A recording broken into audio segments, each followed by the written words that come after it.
말씀 같이 보겠습니다. 오늘 요한계시록 2장 3장에 나오는 2장과 3장에 나오는 말씀 중에 몇 구절을 좀 뽑아서 같이 읽고 또 말씀을 나누려고 합니다. 우리 구절 뽑아놨는데요. 잘 따라오시기 바랍니다. 2장 2절부터 우리 함께 봉독하도록 하겠습니다. 시작.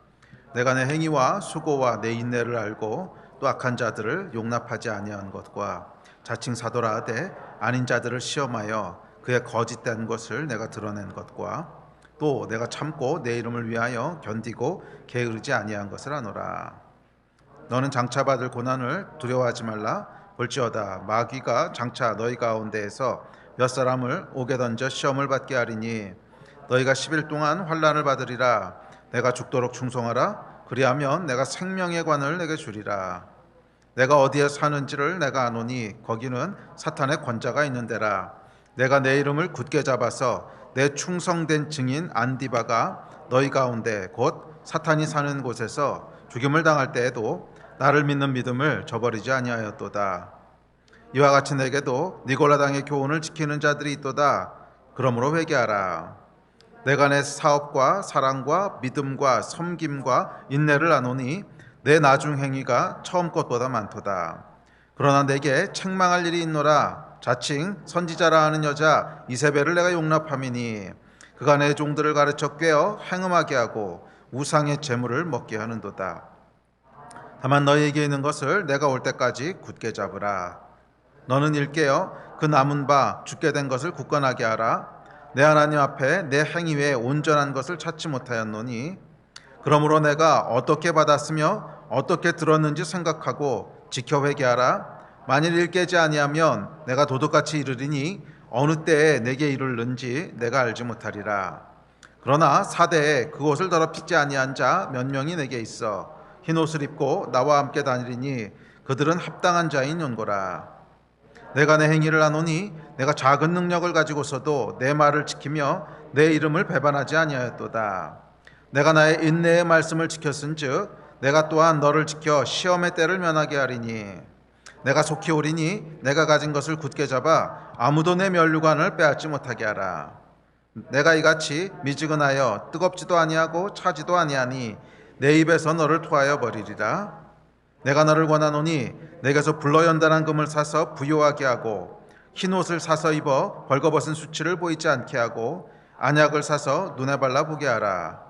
볼지어다 내가 문 밖에 서서 두드리노니 누구든지 내 음성을 듣고 문을 열면 내가 그에게로 들어가 그와 더불어 먹고 그는 나와 더불어 먹으리라. 아멘. 지난주까지 저희가 요한계시록에 나오는 7교회에 대해서 살펴봤습니다. 7교회들은 각각의 특징들이 있고 또 각각의 교회들에게 주신 계시들이 있고 또 각 교회들에게 주시는 권면이 있고 사명이 있고 또 그것을 지켰을 때 주어지는 약속, 상급이 있었습니다. 자, 이 7교회의 이야기는 2000년 전에 소아시아에 존재했던 그 특정 교회들만 의미하는 것이 아니라 모든 시대, 모든 장소, 모든 민족 가운데 위치하는 모든 교회들을 상징적으로 대표하고 있다고 말씀드렸습니다. 그런 의미에서 7교회에게 주시는 메시지는 곧 우리에게 주시는 메시지고 또 7교회에게 주시는 권면은 우리에게 주시는 권면이고 7교회에게 주시는 계시는 우리에게 주신 계시고 약속은 우리에게 주신 약속인 줄 믿습니다. 그래서 우리 지난주까지 7교회에 대해서 이제 한 교회 한 교회 살펴봤고요. 오늘과 다음 주 두 번에 걸쳐서는 7교회에게 주신 메시지를 좀 종합적으로 살펴보면서 오늘 우리에게 주시는 총체적인 메시지가 무엇인지, 교회들에게 주시는 온전한 메시지가 무엇인지 그런 것들을 살펴보려고 합니다. 7교회에 대해서 말씀드릴 때 나눴듯이 7교회에게 주신 명령도 또 약속도 계시도 다 부분적인 것이라 그랬죠. 그래서 어느 한 교회도 온전한 것을 다 담아내는 곳은 없다고 말씀드렸습니다. 그런 의미에서 7교회에게 주신 모든 메시지들을 한꺼번에 모아서 보는 것이 우리에게 필요합니다.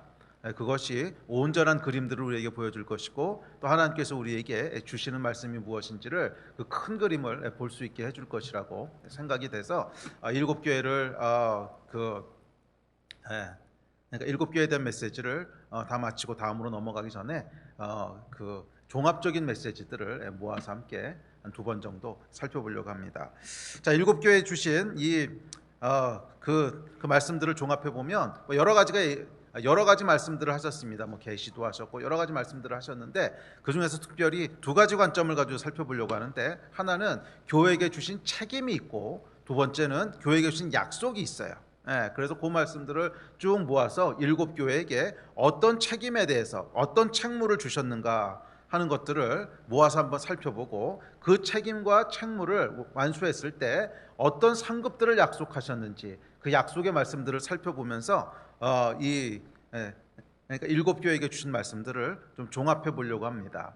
그래서 오늘은 그 중에서 저에게 주신 책무에 대한, 책임에 대한 말씀들, 교회라면 이러이런 것을 해라, 너희 교회는 이런 것이 부족하니까 이걸 해라, 너희 교회는 이것을 지켜라, 이렇게 주셨던 권면의 말씀들이 각각의 교회들에 있었죠. 그래서 오늘 읽으셨던 본문을 이걸 어떻게 뽑으신 건가, 무슨 기준을 가지고 뽑으신 걸까 궁금하실 텐데, 기준이 그거예요. 각 교회에게 주신 명령 또는 권면의 말씀들만 쭉 모아서 7교회에게 주신 것을 모아놓은 것입니다. 그래서 하나님께서 인내하라고도 말씀하시고, 또 어떨 땐 죽도록 충성하라고도 말씀하시고, 또 어떨 때는 문을 열라고도 말씀하시고, 또 어떤 곳에서는 차든지 뜨겁든지 하라고 말씀하시고, 그래서 7교회에게 여러 권면의 말씀들 또는 명령의 말씀들을 주셨는데, 그것은 이 땅의 교회들이 하나님 앞에서 지켜야 될 책임이에요. 책무예요. 책무에 대한 말씀이 있고, 또 우리 다음 주에 살펴볼 것은 그 책임을 다했을 때 위로부터 주어지는 상급이 있어요. 약속이 있습니다. 그 약속의 말씀이 무엇인지를 쭉 살펴보면서 저희 가운데 소망이 됐으면 좋겠습니다. 자, 사실은 이 책임이라고 하는 말과 또 은혜라고 하는 말은 좀 모순되어 보이기도 합니다. 사실은 하나님이 행하시는 모든 일들은 하나님의 주권 아래 행하시는 것이고, 하나님이 주대적으로 행하시는 것이고, 우리에게는 은혜지요. 자, 그런데 또 동시에 우리에게 책임이 있다고 하는 것은 무슨 말인가?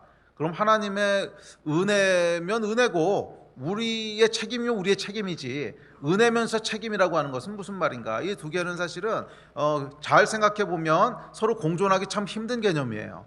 우리의 책임이라고 하는 것은 우리가 뭔가를 책임지고 행함으로 말미암아 하나님의 상급이 주어진다는 것인데, 그렇다면 이건 은혜는 아니잖아요. 우리가 책무를 다해서 주어지는 상급이지.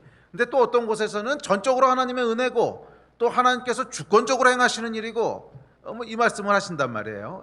그래서 사실은 이 책임이라고 하는 말과 은혜라고 하는 말은 공존하기가 참 어려운 그런 얘기입니다. 그래서 지난 2000년 교회 역사를 보면 이것에 대한 신학적인 논쟁이 오랫동안 계속되어 왔습니다. 오랫동안 신학자들 사이에, 교회 사이에 이 책임에 대한 것 또는 은혜에 대한 것들이 책임과 은혜라는 말씀으로 논쟁이 되기도 했고, 또 어떨 땐 인간의 자유의지와 예정론이라는 마음으로 논의되기도 했고, 근데 전부 다 같은 거죠.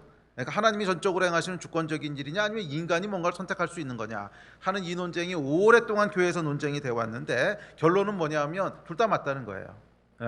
2000년을 논쟁을 했는데 어느 한쪽을 하나님이 손들어 주시지 않으셨어요. 그리고 성경에 보면 이 두 가지 측면을 다 이야기하고 있다는 거예요. 두 가지 측면을 다 이야기하고 있다는 거예요.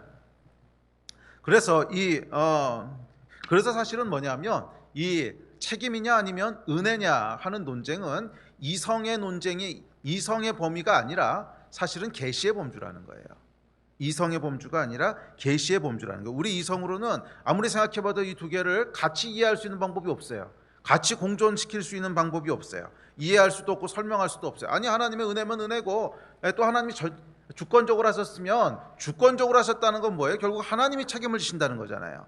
그런데 또 인간에게 책무를 주신다는 건 무슨 뜻인가? 그러면 그냥 하나님이 다 하시는 거면 우리는 그냥 아멘하고 따라가면 되는 거 아닌가? 그런데 또 인간이 해야 될 책임이 있고 선택해야 될 것이 있다는 건 무슨 말인가? 이건 사실 여러분, 아무리 우리가 머리를 굴리고 이성을 가지고 생각해봐도 사실은 조화시킬 수가 없어요.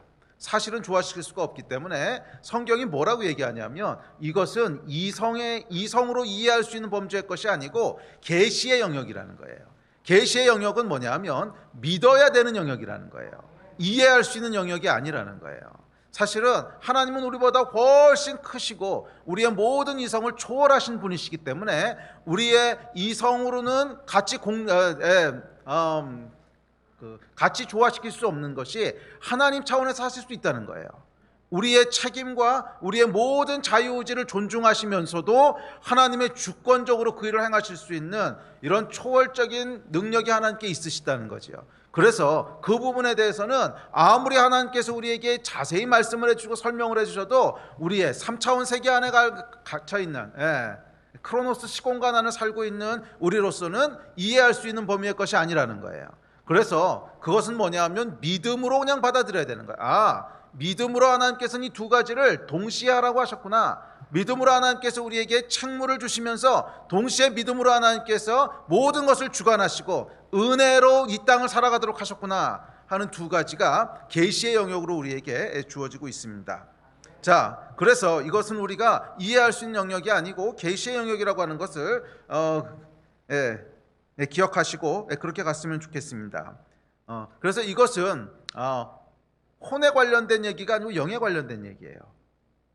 그 영적 세계의 원리들 할 때 한번 말씀을 드렸지만 혼의 주된 기능은 뭐냐면 이해하는 것이고요, 영의 주된 기능은 믿는 거예요. 그래서 이것은 영에 속한 일이기 때문에 그러니까 하나님이 행하시는 일은 영에 속한 일이기 때문에 사실은 혼에 속한 기능을 가지고 부분적으로는 알 수 있어요. 성경에도 보면 부분적으로 알 수 있다 그랬어요. 부분적으로 이해할 수 있고 부분적으로 알 수 있지만 모든 것을 다 이해할 수는 없어요. 왜? 우리가 하나님이 아니니까. 그래서 이 하나님이 행하시는 일들은 오직 계시를 통해서, 하나님이 보여주시는 계시를 통해서 그냥 믿어야 돼요. 두 가지 측면이 다 있다고 하는 것을 그냥 믿어야 돼요. 아멘. 자, 그래서 이 하나님이 행하시는 역사를 보면 그 주권적으로 은혜로 주시는 것이 있을 뿐만 아니라 인간에게 책임을 요구하시는 부분이 분명히 있습니다. 그것을 전부 다 무시해버리고 나면요, 우리는 이 땅에서 해야 될 게 아무것도 없는 거야. 그럼 이 땅에 뭐하러 있어요? 빨리 그냥 천국에 가지. 그리고 사실은 그 책임이라고 하는 부분을 전부 다 무시하고 나면요, 인간의 존엄성과 인간의 인간성이 다 말살됩니다. 잘 생각해 보세요. 우리가 아무것도 책임질 것도 없고 아무것도 선택할 것도 없고 그럼 그게 무슨 인간이겠어요? 그러니까 하나님께서는 우리를 어떤 존재로 만드셨냐면 성숙한 존재로 만드셨어요. 성숙한 존재로. 하나님이 창조하신 인간은요, 성숙한 인간이 되기를 원하시는데, 성숙한 인간이 어떤 인간인가 생각해 보면 책임질 줄 아는 사람이 성숙한 사람이에요. 미성숙한 사람은 어떤 사람이냐면 책임지지 않는 사람은 미성숙한 사람이에요. 그렇죠? 막 뭔가 말을 해놓고 막 뭔가 약속을 했는데 하나도 책임지지 않아. 그럼 그 사람은 어떤 사람? 미성숙한 사람이죠. 그래서 주로 아이들 보면 책임을 안 지죠. 그냥 깐난아기는 응애하고 울고 집안에다가 뭐 무너뜨리고 다니고 흘리고 다니고 그래도 아무런 책임을 지지 않습니다. 왜 그렇죠? 미성숙한 아이니까. 그러나 어른은 그렇지 않죠. 어른은 어때요? 자기가 한 일, 자기가 한 말에 대해서, 자기가 한 선택에 대해서 책임을 집니다. 그래서 책임을 지는 존재가 성숙한 존재예요. 하나님은 어떤 분이시냐면 책임을 지시는 분이세요. 하나님은 책임질 줄 아는 분이세요. 하나님은 존귀하시고 성숙하신 분이세요. 그래서 여러분, 책임지지 않는 인간에 대해서 한번 생각해 보세요. 아무런 책임을 지지 않는다. 그럼 여러분, 그런 사람 옆에 있는 사람은요, 겁나게 짜증나지 않겠습니까? 아무것도 책임지지 않는 사람, 그 옆에 있는 사람은 정말 고통스럽고요, 정말 짜증나고 정말 보기 싫고, 아이고 어떻게든지 쟤하고 좀 멀어졌으면 좋겠고 그러지 않겠어요? 하나님께서 그런 인간을 창조하신 게 아니라는 거예요. 하나님께서 창조하신 인간은 같이 있으면 너무 좋고 아름답고 그 사람과 같이 있는 것만으로도 행복하고 와 보고 있으면 감동이 되고 그런 존귀한 존재로 하나님 만드셨지, 그 옆에 같이 있으면 짜증나고 저 인간 왜 저래 뭐 이렇게 만드신 게 아니란 말이에요. 자, 그러면 어떤 인간을 만드신 거예요? 책임질 줄 아는 인간을 만드신 거예요. 그래서 영적으로 성숙해 간다고 하는 것은 사실은 그 한 면은 뭐냐면 책임질 줄 아는 존재로 자라난다는 거예요. 책임질 줄 아는 존재로 자라나는 것이 영적으로 성숙해 가는 것입니다. 왜? 영적인 성숙이라고 하는 것은 하나님을 닮아가는 거잖아요.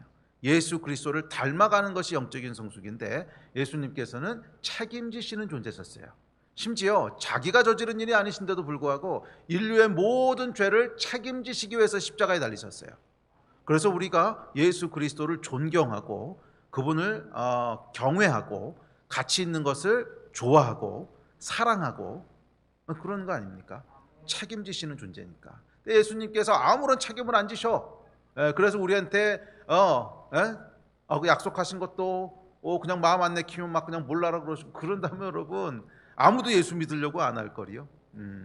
책임지시는 존재고 그래서 인간에게도 책임을 요구하시고 그 책임을 이루어 나가기를 하나님 원하세요. 그 과정을 통해서 뭘 보시는 거예요? 우리가 영적으로 성숙해가는 것을 원하시는 거예요.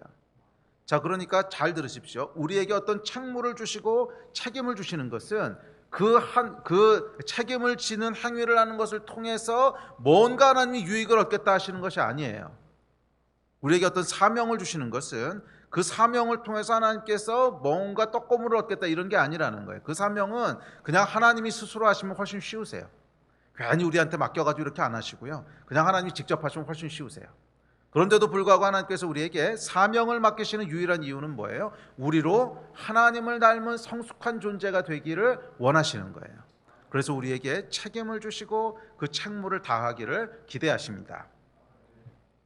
자, 그래서 하나님의 일을 보면 이 땅 가운데 하나님께서 일하시는 것을 보면 항상 순서가 있어요. 항상 순서가 뭐냐면 우리에게 뭔가 책임을 주세요. 뭔가 책무를 주시고 뭔가 임무를 주시고 뭔가 사명을 주세요. 그리고 그 사명을 이루는 것에 따라서 영적인 상급을 주세요. 그것이 계시록에 약속했던 7 교회들에게 동일하게 약속했던 패턴이에요. 너희는 이러이렇게 해라. 끝까지 견디라. 죽도록 충성해라. 차든지 덮든지 해라. 회개해라. 뭔가 책무를 주시고 이기는 자에게는 그러면서 그 다음에 상급을 쫙 약속하십니다. 그래서 이것이 하나님 역사하시는 방식이에요. 우리에게 책무를 주시고 그 다음에 거기에 대한 상급을 약속하십니다. 성경은요 책무를 다한 신실한 사람들에 대해서 하늘에 상급이 있다는 거예요. 상급이 있다는 거예요. 그 상급에 대해서는 우리가 다음 주에 살펴볼 텐데 어떤 사람들은 또 그렇게 오해하는 사람이 있습니다. 천국에 들어가면 모든 것이 다 평등하고 모든 것이 다 똑같지 않겠냐. 천국을 마치 공산주의 사회처럼 생각을 하는데 아니요 여러분, 이것은 성경적이지 않아요. 성경에서는 천국이요 모든 사람이 다 똑같이 평등하다고 얘기 안 해요. 천국에는요 차등이 있다고 얘기해요. 분명해요. 이것은 분명해요. 하늘에는 각각 다른 상급들이 기다리고 있다는 거예요. 천국에 대해서 약속한 것 중에 천국은 눈물이 없고 슬픔도 없고 억울함도 없고 질투도 없고, 그건 맞아요. 그건 맞는데 그렇다고 해서 다 똑같은 건 아니에요.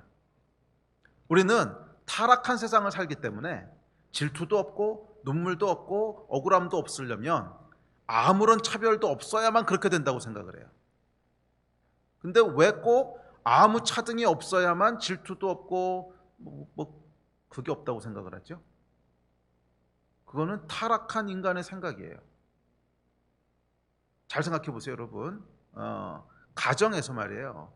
엄마가 아이가 있는데, 자녀들이 있는데, 엄마는요, 여러 가지 사정 때문에 공부를 많이 못했어요. 그래서 초등학교밖에 못 나왔어. 그런데 아들이 대학을 나왔어요. 차등이 있잖아요. 지식에도 차등이 있고.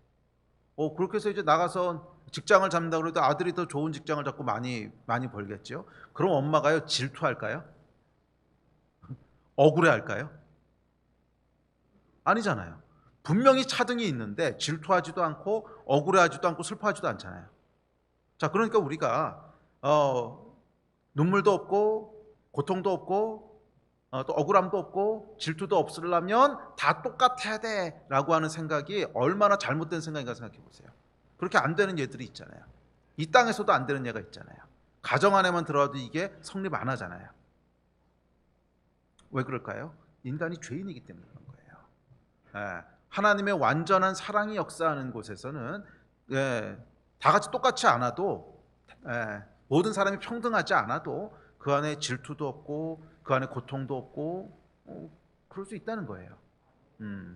자기가 하나님의 나라는 우리가 생각하는 것처럼 어땠든지 간에 모든 사람이 다 똑같은 것을 누리는 그런 나라가 아니에요. 분명히 차등이 있다고 얘기를 합니다. 예. 그래서 바울은 성경에서 이렇게 얘기합니다. 우리 고린도전서입니다. 시작. 운동장에서 다름질하는 자들이 다 달릴지라도 오직 상을 받는 사람은 한 사람인 줄을 너희가 알지 못하느냐. 너희도 상을 받도록 이와 같이 다름질하라.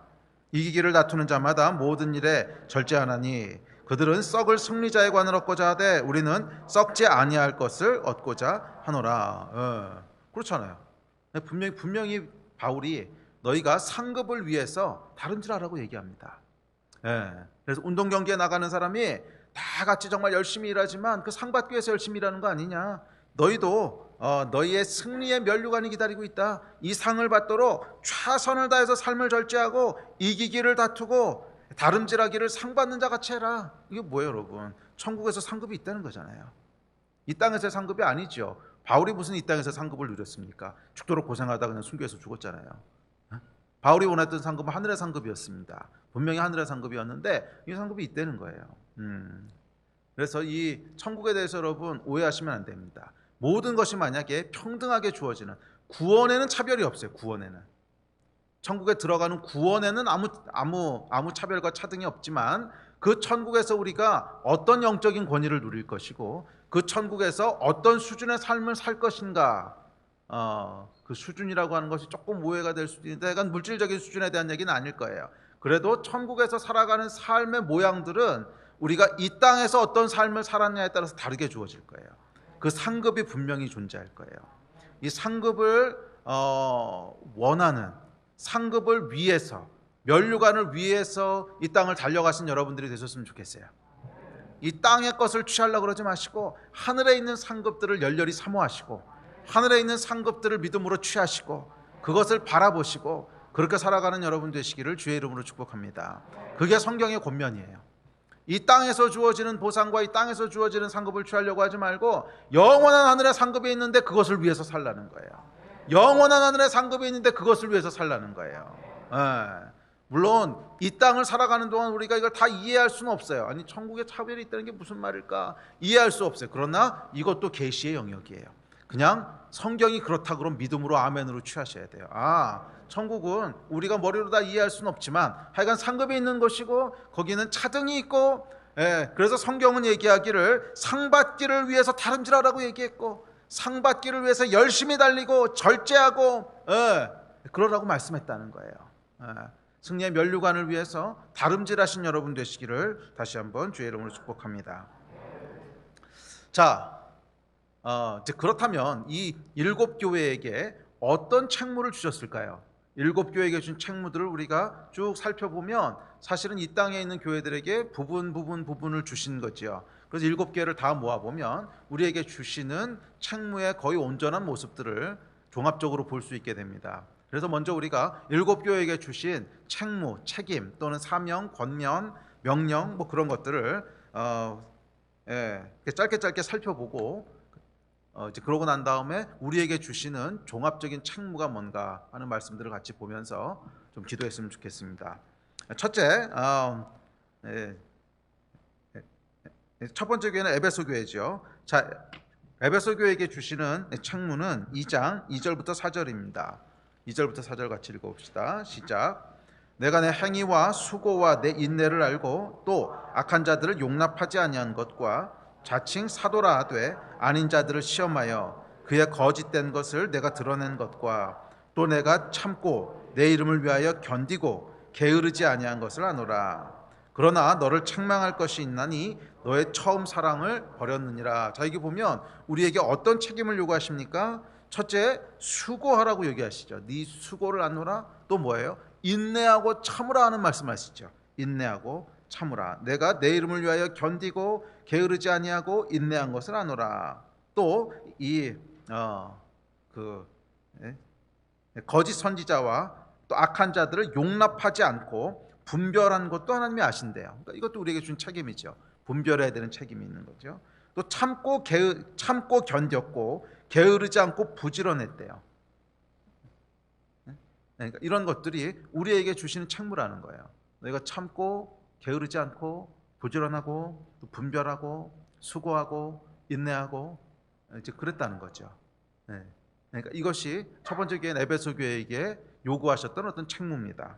자, 두 번째 서머나 교회가 있습니다. 서머나 교회 같이 봅시다. 2장 10절입니다. 시작. 너는 장차 받을 고난을 두려워하지 말라. 볼지어다 마귀가 장차 너희 가운데에서 몇 사람을 옥에 던져 시험을 받게 하리니 너희가 10일 동안 환난을 받으리라. 내가 죽도록 충성하라. 그리하면 내가 생명의 관을 내게 주리라. 자, 서머나 교회에겐 뭐라고 책무를 주시냐면 고난과 환난과 궁핍을 두려워하지 말라는 거예요. 고난과 환난과 궁핍을 두려워하지 말라는 거예요. 그리고 이런 어려움 속에서도 죽도록 충성하라는 거예요. 죽도록 충성하라는 거예요. 이것이 서머나 교회에게 주셨던 어떤 권면이고 책임이고 책무입니다. 자, 세 번째 버가모 교회가 있습니다.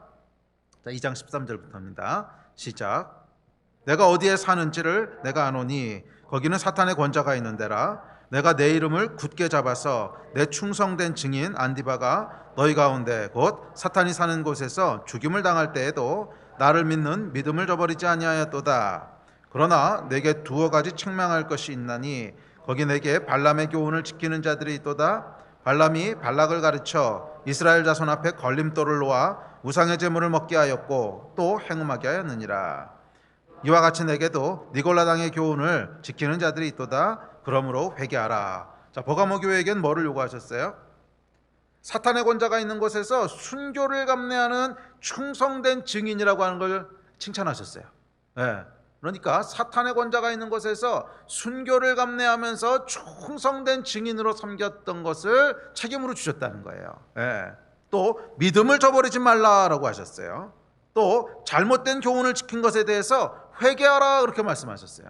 네. 그러니까 이 교회에게도 잘못된 교훈에 대한 분별력을 요구하시고 믿음을 저버리지 말고 지킬 것을 얘기하시고 순교를 감내하더라도 믿음의 증인, 충성된 증인이 될 것을 말씀하시죠. 네 번째 두아디라 교회가 있습니다. 두아디라 교회 2장 19절부터입니다. 시작. 내가 내 사업과 사랑과 믿음과 섬김과 인내를 나누니 내 나중 행위가 처음 것보다 많도다. 그러나 내게 책망할 일이 있노라. 자칭 선지자라 하는 여자 이세벨을 내가 용납함이니 그가 내 종들을 가르쳐 꾀어 행음하게 하고 우상의 제물을 먹게 하는도다.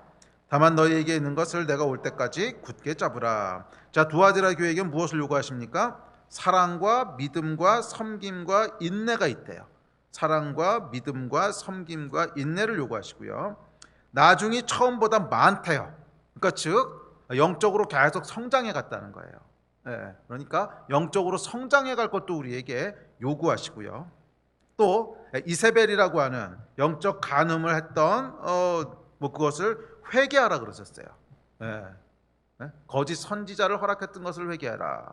그러니까 여기도 너희가 분별력이 있었어야 된다는 거예요. 또 분별력뿐만 아니라 믿음의 결단력도 있어야 됐다는 거죠. 자, 끝으로 너희에게 있는 것을 끝까지 굳게 잡으래요. 너희에게 있는 것을 끝까지 포기하지 말고 굳게 잡아라 이렇게 말씀하십니다. 이제 그다음에 사대교회가 있습니다. 사대교회는 3장 1절부터입니다. 시작. 내가 내 행위를 아노니 내가 살았다 하는 이름은 가졌으나 죽은 자로다. 너는 일깨어 그 남은 바 죽게 된 것을 굳건하게 하라. 내 하나님 앞에 내 행위에 온전한 것을 찾지 못하였노니 그러므로 내가 어떻게 받았으며 어떻게 들었는지 생각하고 지켜 회개하라. 만일 일깨지 아니하면 내가 도둑같이 이르리니 어느 때에 내게 이르는지 내가 알지 못하리라.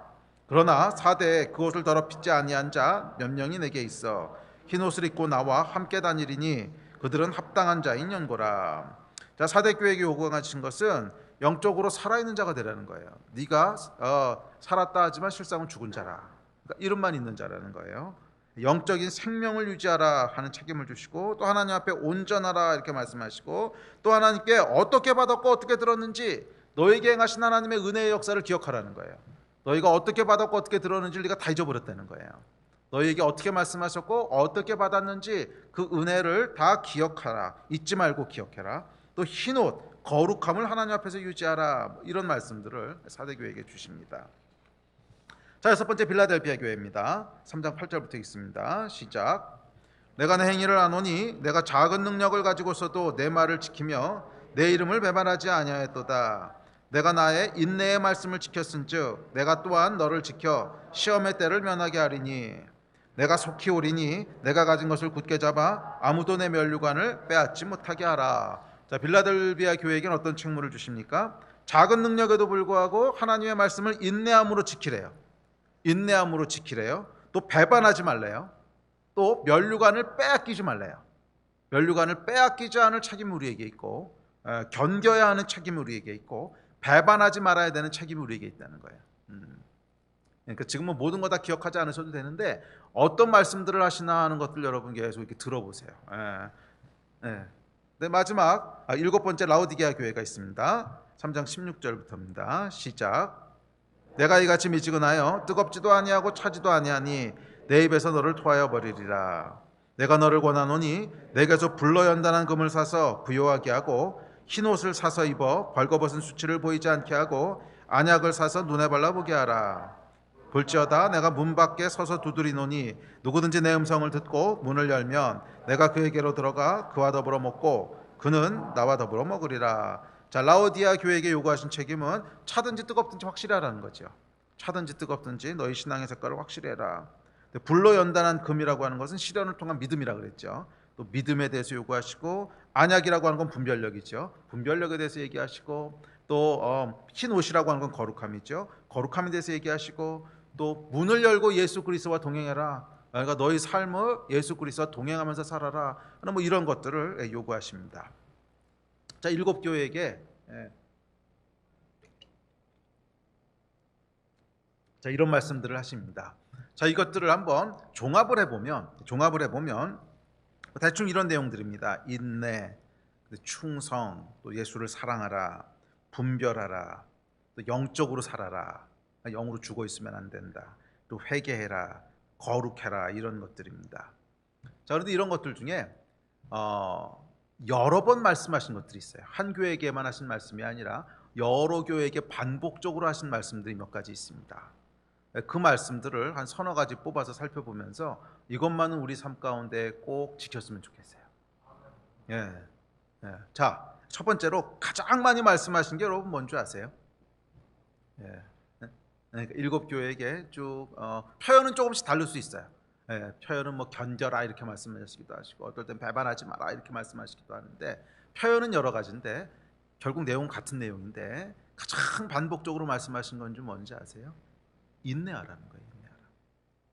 인내하라. 7교회에게 하신 말씀 중에 제일 많이 하신 말씀이 인내하라 또는 충성하라. 인내, 충성 뭐 비슷한 단어인데 이게 인내하라, 충성하라, 이게 제일 많이 하신 말씀이세요. 그래서 하나님께서 믿는 자들에게 요구하시는 책무는 인내하는 거예요. 충성된 거예요. 인내하고 충성은 꼭 같은 단어는 아닌데 하여간 비슷한 어떤 요소를 우리에게 얘기하고 있습니다. 인내하라는 거예요. 자, 또 인내하고 충성은 비슷한데 좀 차이가 있는데 인내는 포기하지 않는 것을 조금 더 강조하는 거예요. 그러니까 인내는 포기하지 않는 거예요. 믿음의 삶을 살아가는 가운데 하나님께서 우리에게 주신 책임이 있는데 뭐냐면 믿음의 삶은 포기하면 안 된다는 거예요. 믿음의 삶은 포기하면 안 된다는 거예요. 그래서 우리가 신앙생활할 때 제일 많이 받는 공격, 제일 많이 받는 유혹 중에 하나가 사실은 포기하고 싶은 거 아닙니까? 사실은 포기하고 싶은 거예요. 여러 가지를 포기하고 싶어요. 하나님의 말씀을 지키는 것도 어떨 땐 포기하고 싶어하고, 나만 꼭 이렇게 살아야 되나 하는 것도 포기하고 싶고, 또 어떨 때 하나님께서 사명을 주셨는데 아무리 기도해도 변화가 일어나는 것 같지 않아? 그러면 지치다, 기다리다 지쳐가지고 이젠 포기하고 싶다 이런 마음이 들 때도 있고, 또 유혹이 올 때도 있어요. 아니 너만 왜 이렇게 바보같이 그러고 있냐? 아무도 그렇게 안 하는데. 그래서 포기하고 싶기도 하고, 또 어떨 때는 핍박이 오기도 해요. 핍박이 오기도 해서 이렇게 버티는 것이 이게 의미가 있을까? 언제까지 버틸 수 있을까? 포기하고 싶기도 하고. 하여간 포기하고 싶은 유혹들이 계속 옵니다. 약속이 더디게 이루어지는 것 같을 때, 오랫동안 기도해왔지만 변화가 전혀 없는 것 같을 때, 원수가 흥황하고 의인이 무너져가는 것 같을 때, 믿음으로 버티고 버텼지만 더 이상 소망이 없어지는 것 같아 보일 때, 우리 안에 포기하고 싶은 낙심이 올라오기 시작합니다. 하나님 뭐라 그러시냐면 7교회에게 주신 제일 많은 메시지가 뭐냐면 견디라는 거예요. 인내하라는 거예요. 포기하지 말라는 거예요. 그게 가장 많이 주셨던 메시지예요. 기억하십시오, 여러분. 하나님이 저와 여러분에게 주시는 가장 중요한 메시지는 포기하지 말라는 거예요. 하나님께서 명령하셨고 하나님께서 약속하셨으면 절대로 포기하지 말라는 거예요. 하나님이 하신 말씀을 절대로 타협하지 말라는 거예요. 그 말씀을 붙잡고 있는 것을 절대로 놓지 말라는 거예요. 말씀을 지키라, 말씀을 견디라, 포기하지 말라, 면류관을 빼앗지 못하게 하라. 계속 반복적으로 말씀하신 것이 지키라는 거예요. 포기하지 말라는 거예요. 왜냐하면 여러분,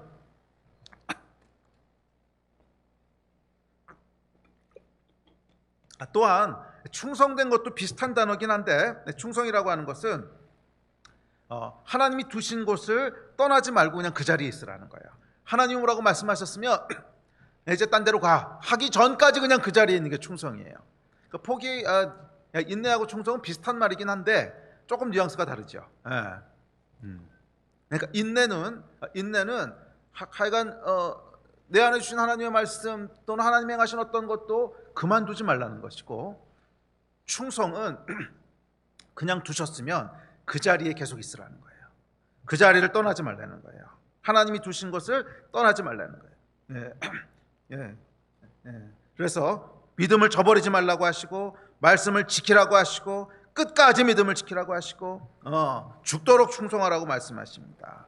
그래서 여러분, 이 성도가 이 땅을 살아가는 삶은요, 결코 만만치 않다는 거예요. 결코 만만치 않다는 거예요. 그러니까 버가모 교회가 뭐라 그러셨냐면 사단의 권자가 있는 곳이래요.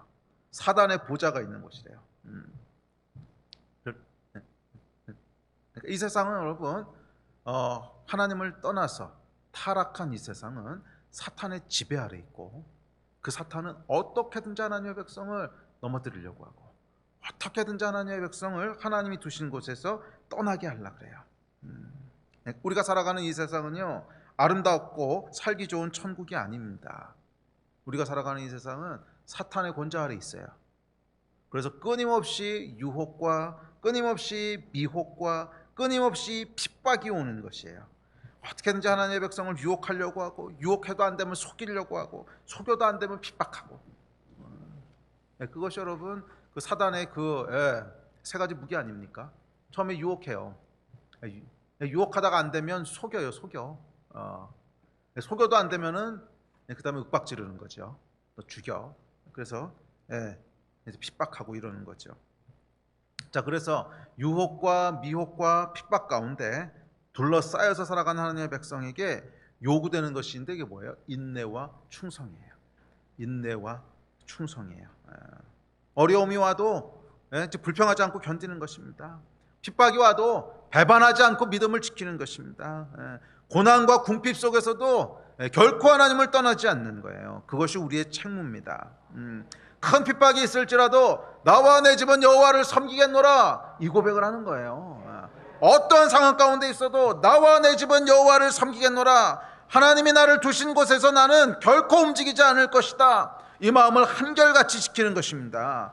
고난이 와도 핍박이 와도 또 실망스러운 상황 속에서도 기대했던 일들이 이루어지지 않아도, 가난이 나를 압박해도, 사람들이 나를 조롱해도 여전히 그 자리를 지키는 거예요. 여전히 하나님이 세워두신 자리를 지키는 거예요.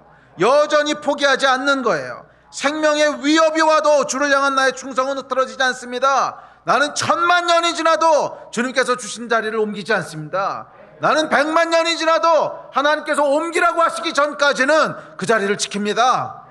이거 하나님 요구하시는 거예요. 1000년이 지나고 10,000년이 지나고 100,000년이 지나도 하나님이 나를 여기 있으라 하셨으면 나는 이 자리를 떠나지 않습니다. 이게 여러분 충성 아닙니까? 조금만 좋은 유혹이 오면 후루룩 떠나서 다른 데로 갔다가, 조금만 힘든 것 같으면 어디로 도망갔다가, 아니요, 1000년이 지나고 10,000년이 지나고 적군이 파도처럼 몰려와도 하나님, 나는 주님께서 주신 이 자리를 결단코 옮기지 않습니다. 결단코 떠나지 않습니다. 결단코 포기하지 않습니다. 7교회에게 주셨던 제일 많은 메시지가 뭐냐면 이거라는 거예요. 인내하라, 견디라, 포기하지 말라, 죽도록 충성하라. 예, 예? 비록 너희가 순교하는 일이 있더라도 충성된 증인으로 내 앞에 서 있어라. 계속 우리에게 요구하시는 것이 이거라고 믿습니다. 그리고 어쩌면 지금은 여러분 잘 우리가 영적인 촉을 좀 세우셔야 됩니다. 지난 이제 30년, 40년, 50년 지내왔던 그런 한국의 영적인 기류가요, 지금은 바뀌고 있는 거예요. 아주 급격하게 바뀌고 있는 거예요. 뭐 지금까지는 교회가 특별한 어려움도 없고 특별한 핍박도 없고 뭐 예수 믿는다고 해서 우리가 뭐 조롱받는 것도 없었고 불편한 것도 없었고 계속 그럴 거라고 생각하십니까? 아니요, 여러분. 지금 급격하게 영적인 기류가 바뀌고 있어요. 급격하게 바뀌고 있는데 어쩌면 이 바뀌고 있는 상황에서 우리에게 주시는 제일 중요한 메시지가 전 이건지 모르겠어요. 인내하고 충성되라는 거예요. 어떤 상황이 와도, 어떤 불이익을 당해도, 어떤 조롱을 받아도, 어떤 오해를 받아도 하나님이 우리를 세워두신 자리에서 한 걸음도 움직이지 않고, 마음도 흔들리지 않고, 믿음도 내려놓지 않고, 우리에게 주신 면류관을 빼앗기지 않고 그 자리를 지켜낼 수 있는가? 이거 지금 우리에게 묻고 계신 거예요. 이거 묻고 계신 거예요. 그리고 이 책무를 완수하는 자에게는 다음 주에 살펴볼 약속이 기다리고 있다는 거예요. 이 천국의 약속들을 다 취하시기를 주의 이름으로 축복합니다. 그래서 이 인내와 충성이라고 하는 가치를 여러분 잘 기억하세요. 어쩌면 지금까지는 어땠는지 모르겠지만 적어도 앞으로 우리에게 요구될 가장 중요한 단어가 아닐까. 인내와 충성. 인내와 충성. 어려움이 있어도 계속 충성하고, 열매가 더디게 나오는 것 같아도 계속 인내하고, 그런 저와 여러분이 되셨으면 좋겠습니다. 두 번째로 많이 말씀하신 건 여러분 뭔 것 같으세요? 이거 제가요 대충 가물한 게 아니고요, 요구한 걸 다 리스트업했어요. 제가 다. 그래서 이만큼 한 페이지에다가 다 리스트업해가지고서 그 종류별로 모으고 그 중에서 제일 많이 나온 것만 뽑은 거예요, 위에서부터. 근데 가장 많이 나온 게 말씀드렸지만 인내하라 충성되라는 거였고요. 두 번째로 많이 나왔던 게 뭔지 아십니까? 분별이에요. 분별하라는 거예요. 이게 생각보다 많이 나와요. 생각보다요. 분별하라는 얘기가 아주 많이 나옵니다. 미혹되지 말고 분별해라. 그래서 에베소 교회에 보면은 자칭 사도가 있었지 않냐? 이거 너 왜 분별하지 못했냐? 그 얘기하시고요. 또 버가모 교회에게는 발람의 교훈이 있었고 니골라당의 교훈이 있었는데 너 뭐하고 있었냐. 또 두아디라 교회에게는 자칭 선지자 이세벨이 있었고요. 또 사대 교회는 아예 영적으로 죽었어. 그래서 전혀 분별을 못해. 자, 이것이 하여간 교회들에게 주셨던 메시지입니다. 무엇이 진리고 무엇이 거짓인지를 분별하라는 거예요. 그리고 어쩌면 오늘날도 이것이 유효하다고 저는 생각이 돼요. 특별히 포스트 모더니즘 시대로 들어가면서 교회 안에서뿐만 아니라 교회 밖에서까지도 무엇이 진리고 무엇이 거짓인지를 구분하는 것이 정말 어려운 시대가 됐습니다. 정말로 어려운 시대가 됐습니다. 참 어려워요. 그래서 그러다 보니까 무엇이 하나님을 대적하는 것이고 무엇이 하나님 편에 서는 것인지 분별하기가 참 쉽지 않아요. 무엇이 하나님을 대적하는 것이고 무엇이 하나님 편에 서는 것인지 분별하는 것이 정말 쉽지 않아요. 정말 쉽지 않아요. 난 이거 하나님 편에 서기 위해서 이 선택을 했어. 그런데 길게 시간이 지나서 보니까 어이쿠 이게 뭐야? 이게 뭐야? 이게 하나님을 대적하는 일이었잖아. 이런 일들이 비일비재할 거라는 거예요. 속는다는 거예요. 속는. 이 일은 여러분 초대교회 때부터 있었던 일이에요. 사단은 거짓의 아비예요. 끊임없이 교회 안에서 거짓말을 했고 속이고, 그래서 마치 진짜인 것처럼, 마치 좋은 것인 것처럼 교회를 속이고 미혹하고, 어유 이거는 사도네, 어유 이거는 선지자네, 어유 하나님의 말씀이네, 교회를 그렇게 속였다는 거예요. 그런데 가보니까 다 거짓말이었어요. 다 미혹이에요. 미혹. 특별히 우리가 지금 서 있는 시대가 핍박의 시대일 뿐만 아니라 저는 미혹의 시대라고 생각을 합니다. 핍박과 미혹이 같이 일어나고 있는데 근데 뭐 20대뿐만 아니라 사실은 이 마지막 때 전체가 그래요. 전체가 유혹과 미혹과 핍박의 시대예요. 유혹과 미혹과 핍박, 이 세 가지가 이제 사단이 하는 일인데, 예. 근데 이 미혹의 시대입니다. 사탄은 할 수만 있다면 믿는 자까지도 속여서 배교하게 하려고 합니다. 이 기독교를 가장한 그런 인본주의에 속지 마십시오. 거짓 선지자예요. 기독교를 가장한 인본주의를 조심하세요. 지금 우리가 서 있는 시대는요, 아주 치열한 이 미혹의 영이 역사합니다. 그 과거 역사를 돌아보면 여러분, 그 18세기, 19세기에 공산주의가 처음으로 등장했을 때 러시아에 있는 수많은 교회들이요, 이거 하나님의 역사라고 환영했던 거 아십니까? 러시아에 있는 신실한 크리스천들에도 불구하고 하나님의 공의라고 생각을 했어요. 공의라고. 그럴 수밖에 없었던 게, 그 전까지 부패가 엄청 심했거든요.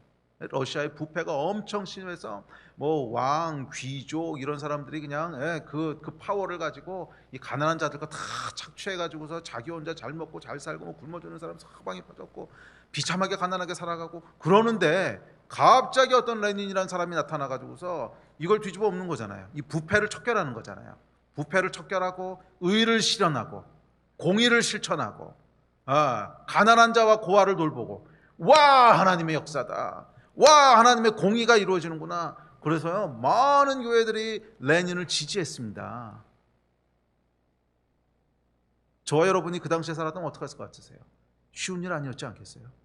눈에 보이는 것이 지금 사방에 부패하고 착취하고 막 그런 놈들 투성인데, 저 놈들을 저걸 어떡하지? 막 분노가 올라오는데, 저 부패하고 저 악한 놈들 막 분노가 올라오는데, 그거를 시원하게 척결하겠다고 들고 나왔단 말이에요.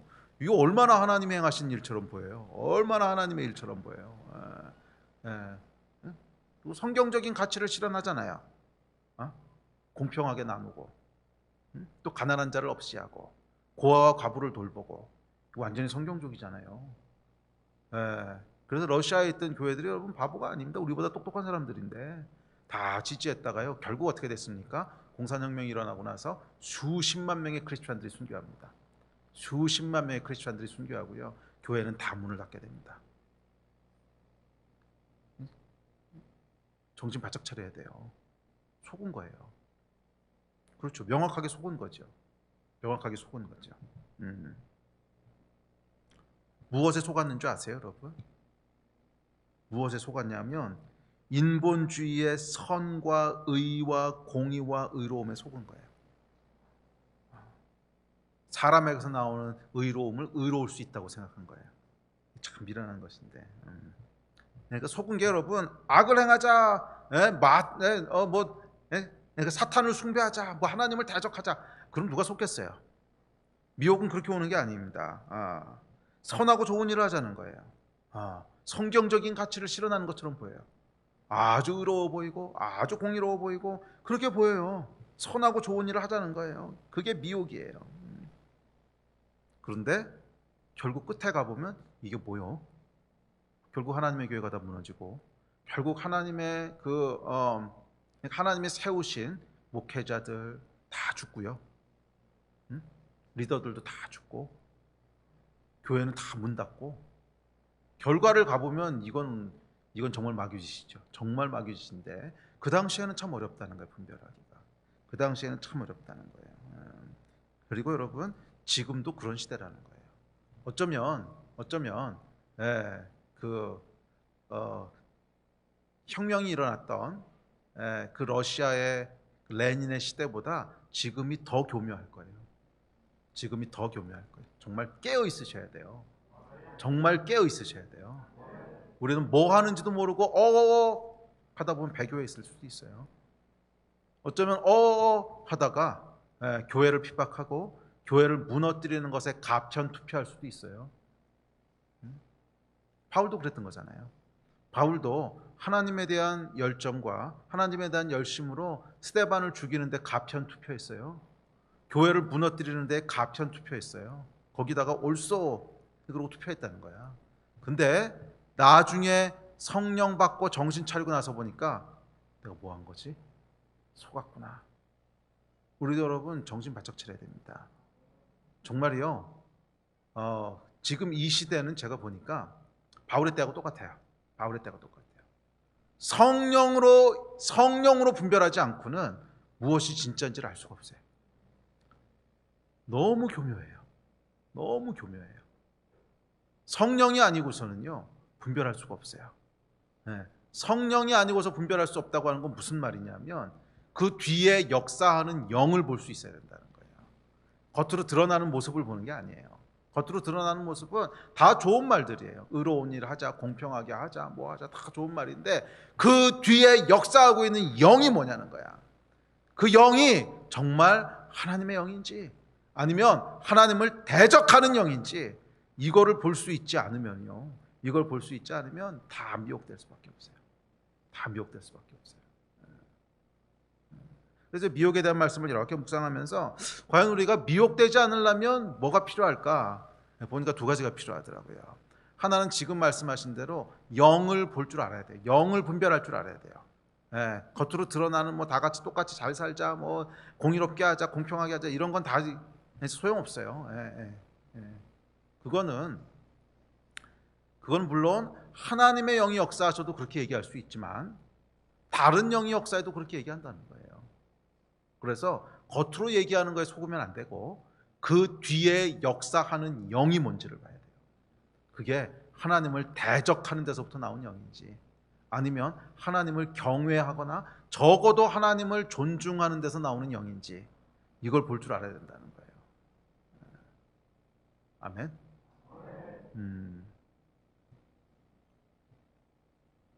그래서 보니까 첫 번째는 영을 분별할 수 있어야 되고요. 두 번째는 역사를 볼 줄 알아야 돼요. 역사를. 왜 역사를 볼 줄 알아야 되냐면 그 당시에만 딱 있어서는요 잘 몰라요. 그러니까 러시아 얘기도 했잖아요. 그 당시에 살았다면 참 어려웠을 거예요. 이게 과연 하나님을 대적하는 건지 아니면 하나님 편에 서는 건지 참 어려웠을 거예요. 근데 우리가 지나고 나서 쭉 역사를 보니까 아 이거는 아니었구나 이렇게 알잖아요. 그러니까 이 영이라고 하는 것은 반드시 보이는 세계의 실체화가 되도록 되어 있기 때문에 시간이 지나고 나면 실체화돼서 뭔가 결과가 나타난다는 거예요.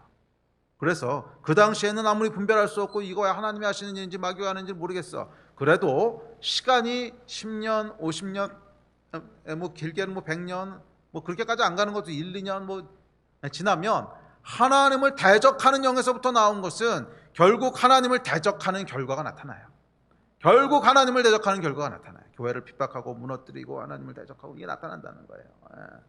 그래서 우리가 역사의식을 가지고 되돌아보면 아 뒤에서 역사하는 영이 이런 거구나 하는 것을 분별할 수 있는 지혜를 얻을 수 있어요.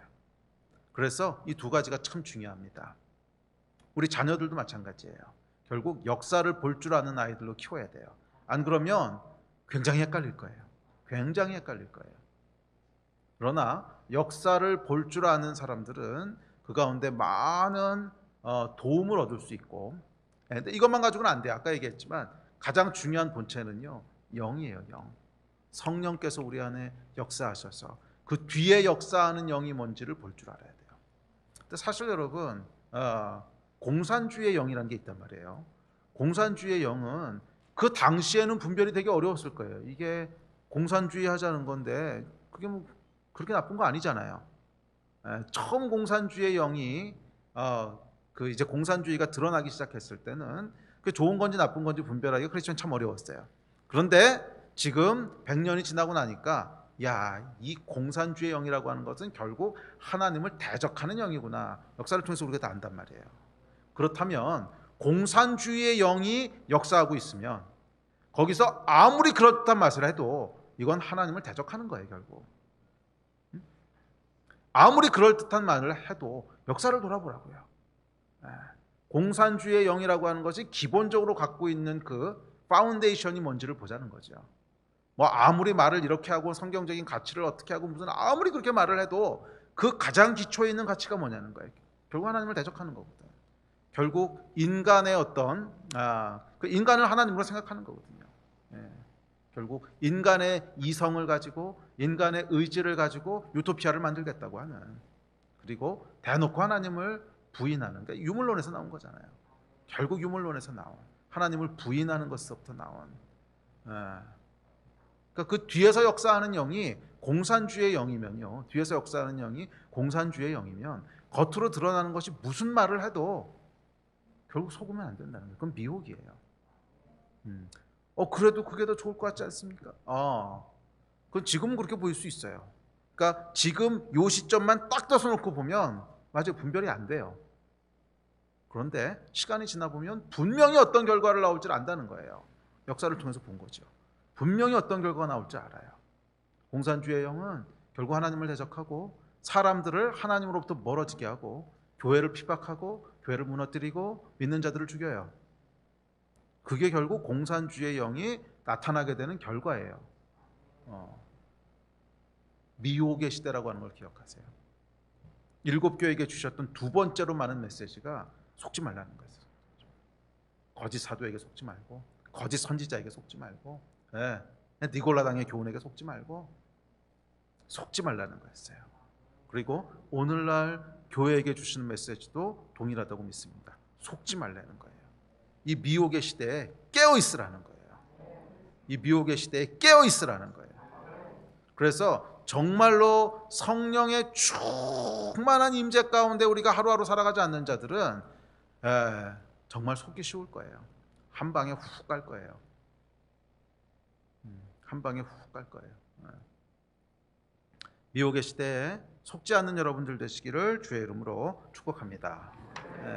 자, 그래서 세 번째는 이제 뭐라 그랬냐면, 세 번째로 많이 나온 것은 영적으로 깨어 있으라는 거예요. 표현은 여러 가지로 나와요. 표현은 여러 가지로 나오는데, 예를 들면 처음에 에베소 교회에게는 첫사랑을 잃어버렸느니라. 이게 뭐예요? 영적인 어떤 감각을 잃어버렸다는 거죠. 첫사랑을 잃어버렸느냐 이렇게 얘기다. 열심히 수고하고 일하지만 전부 다 육신의 일하고 있는 거고, 네가 지금 네 마음은 영적인 것은 멀어져 있다, 이런 말이죠. 또 두아디라 교회에게는 이세벨의 영에 취해 있다 이렇게 얘기하고, 사대 교회에게는 아예 영적으로 죽어 있다 이렇게 얘기합니다. 살았다는 이름만 있을 뿐이다. 그리고 또 사대 교회에게 뭐라고 얘기하십니까? 하나님의 행하신 은혜를 다 잊어버리고 기억하지 못했대요. 또 라오디게아 교회에게는 차지도 않고 뜨겁지도 않고 미지근했대요. 자, 성령께서 교회에게 주시는 세 번째로 많이 하셨던 말씀은 뭐냐면 영적으로 깨어 있으라는 거예요. 육으로 살아가지 말고 영으로 살아가라는 거예요. 육으로 살아가지 말고 영으로 살아가라는 거예요. 차지도 뜨겁지도 않은 미지근은 아니라는 거예요. 그래서 이것도 역시 오늘날 이 땅의 교회에게 주시는 아주 정확한 메시지라고 믿습니다. 이것은 뭐 지금 바뀌고 있는 문제가 아니라 지난 20년, 30년 동안 우리가 이미 이것과 많이 이렇게 싸워왔던 거예요. 영이 죽어가고 종교화되고 있는 교회의 모습, 율법화되고 종교화돼가는. 그래서 그 안에 정말 성령께서 역사하시고 정말 우리 안에 영이 살아있고, 그래서 예수 그리스도에 대한 사랑과 예수 그리스도에 대한 열정과 정말 하나님에 대한 감격과 은혜를 기억하면서 나오는 막 이런 자발적인 것과 이렇게 해서 움직이는 것이 아니라 그냥 주일이기 때문에 습관적으로 예배를 드리고, 예배에 참석해서 아무 감동도 없는데 그냥 졸다가 오더라도 난 주일 성수했어. 그래서 그냥 행위가 돼버리고 습관이 돼버리고 안 하면 불안하고, 그렇게 종교화되어버린 교회의 모습. 세 번째로 우리에게 말씀하신 책무는 뭐냐면 이 종교화되어가는 것을 깨라는 거예요. 너희는 영으로 살아야 된다는 거예요. 너희가 마음으로 살아야 된다. 사실은 여러분, 영으로 산다는 것과 마음으로 산다는 것은 굉장히 비슷한 말이에요.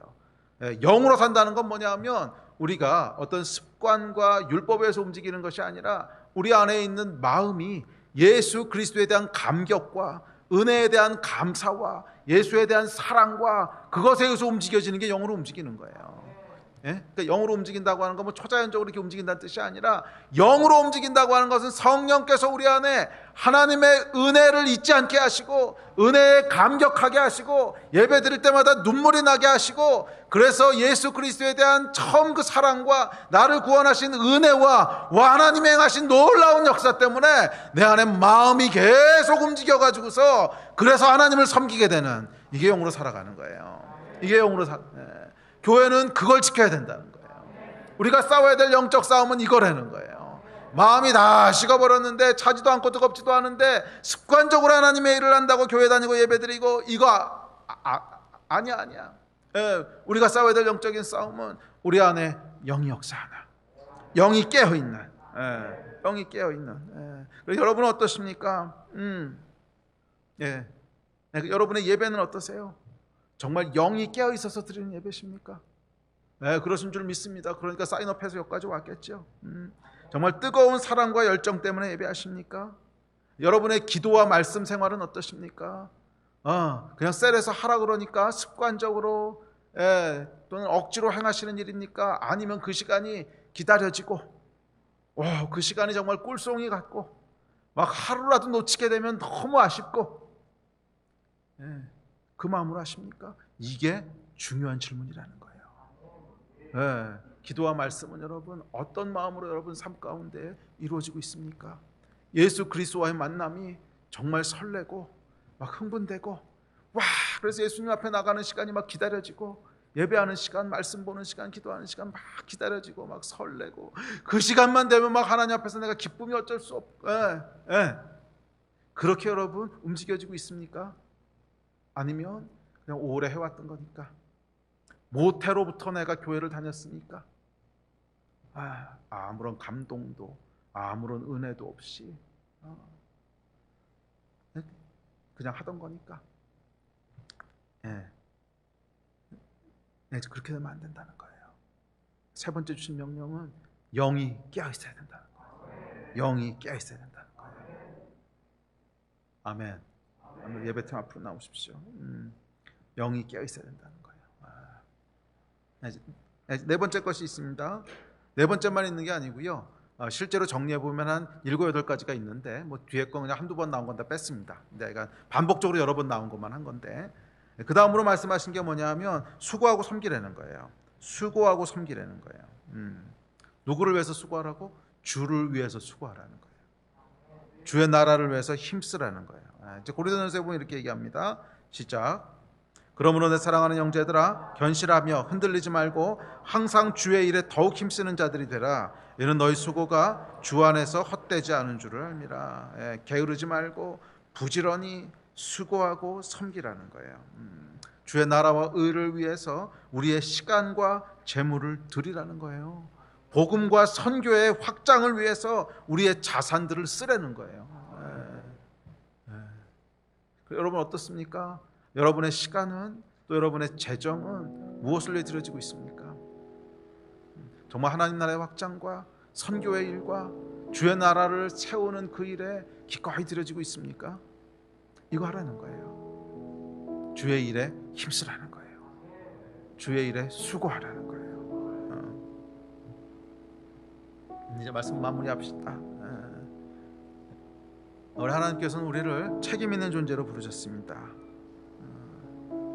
책임이라고 하는 것은 구원의 조건은 아닙니다. 구원은 그냥 무조건적인 은혜입니다. 그러나 이 책임은요, 우리를 성숙한 인간이 되게 하고 성숙한 인간이 되게 함으로 말미암아 하늘에서의 삶의 퀄리티를 결정할 겁니다.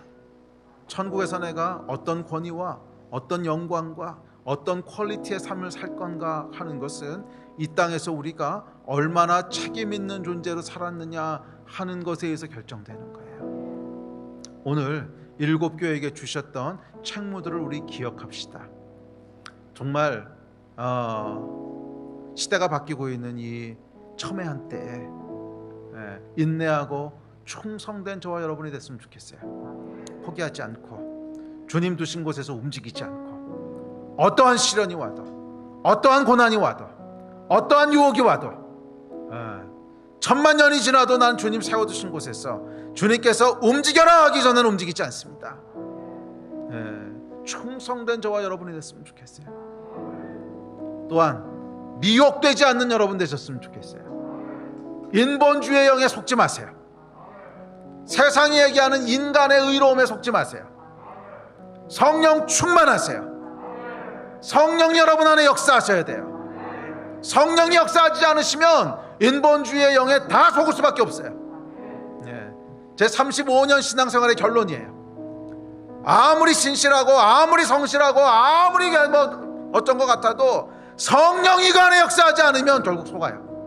어쩔 수가 없어요. 이거는 인간의 한계예요. 성령이 붙잡아 주시고 성령께서 우리로 분별케 하시고 성령께서 그 뒤에 역사하는 영을 보게 하시고 이게 없으면요 결국엔 다 속아요. 정말 우리 속지 않도록 보호하시는 분은 우리 안에 역사하시는 성령님이세요.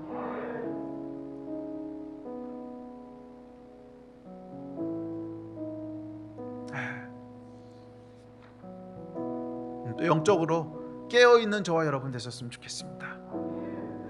종교가 아니라 예수 그리스도와의 살아있는 관계.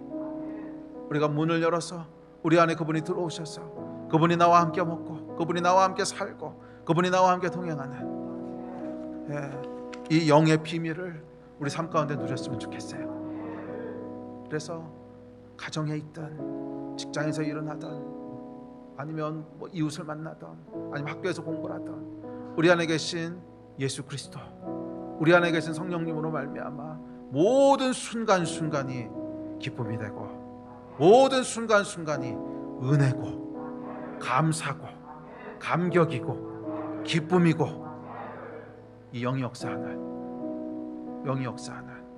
살아있는 교회가 되기를 예수의 이름으로 축복합니다. 오늘 자리에서 일어나서 같이 좀 기도합시다.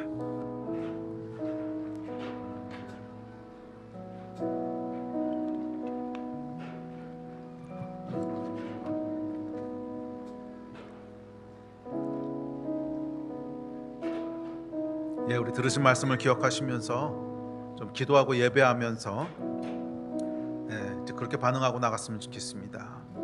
성령님, 오늘 이 밤도 우리 가운데 역사하시고 우리 가운데 임하시고 우리 가운데 말씀하셔서 우리가 영으로 하나님을 대면하는 시간이 되게 하여 주십시오. 주님, 육과 혼으로 살아가고는 인생이 아니라 깨어난 영으로 하나님을 대면하는 시간이 되게 하여 주십시오. 우리의 마음이 움직이는 시간이 되게 하여 주십시오. 주의 은혜를 기억하는 시간이 되게 하여 주십시오. 예수 그리스도의 사랑을 기억하는 시간이 되게 하여 주십시오. 주님, 인내하고 충성됨으로 주님 앞에 서기를 다시 한번 결단하오니 주여 포기하지 말게 하여 주시고 주여 낙심하지 말게 하여 주시고 주여 믿음의 경주를 계속하게 하여 주시옵소서. 주님, 충성된 증인으로 서게 하여 주십시오. 믿는 자들에게 구하는 것은 충성이라 하였사오니 주님께서 세워두신 곳에 천만년을 서 있을 수 있는 자가 되게 하여 주시고 한결같은 마음으로 주 앞에 서 있는 자들이 되게 하여 주십시오. 어떠한 파도에도 어떠한 바람에도 움직이지 않고 흔들리지 않는 자들이 되게 하여 주십시오. 오직 예수 그리스도 한 분만을 바라보는 자가 되게 하여 주시고 주님께서 말씀하지 않으시면 두신 곳에서 한 걸음도 움직이지 않겠습니다. 이 믿음의 삶들을 다 살아가게 하여 주십시오. 우리 이 마음 가지고 주여 세 번 부르시고 합심해서 기도하시겠습니다.